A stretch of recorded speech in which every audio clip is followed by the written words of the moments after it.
advanced coming out of the OAU to the African Union with a vision of the United States of Africa. Muammar Gaddafi spent, listen to me, billions of dollars to create the African Union.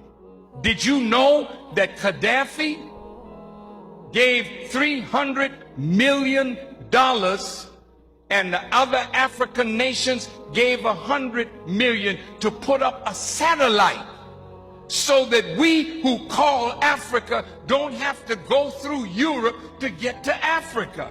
And Europe was getting $500 million a year just by our telephone calls to the continent. Now we can call directly to Africa, and that $500 million is in the hand of African people.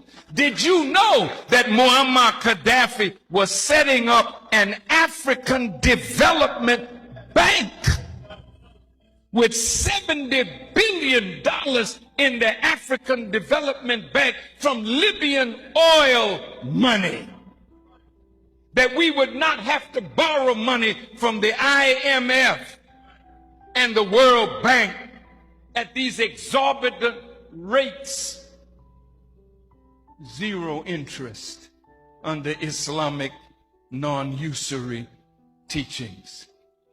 I just left St. Kitts, and in the island of St. Kitts, he was going to set up a Caribbean Development Bank. He told the prime minister there, and he was going to put $1 billion in that bank for Caribbean development. Why do you think they killed him? You think they killed him because he killed his people? Hell no. They killed him because, listen to me real good. You touched my nerve with that question. Did you know that in Libya, nobody's homeless?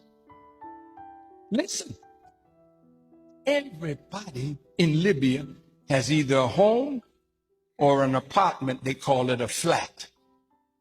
Did you know education in Libya is free?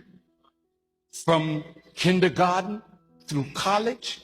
And did you know that if a Libyan wanted to come to America to be educated, the government in Libya paid for their education? Did you know that? I was there when he opened a $500 million hospital with 18 theaters for operation. I was there, and we went when he was making their own medicines. See, this was a man that gave free medical attention to all the citizens of Libya. And if Libya did not offer that kind of medical attention, they could fly anywhere in the world and get it, and the Libyan government would pay for it. Did you know that? No, you didn't. Did you know that from the oil money, every Libyan citizen got a stipend every year? And did you know that that man had no debt? Everything in his country was paid for. See? Now, when you got a man that did that for an African nation and was trying to do that for all Africa, how do you think UN 99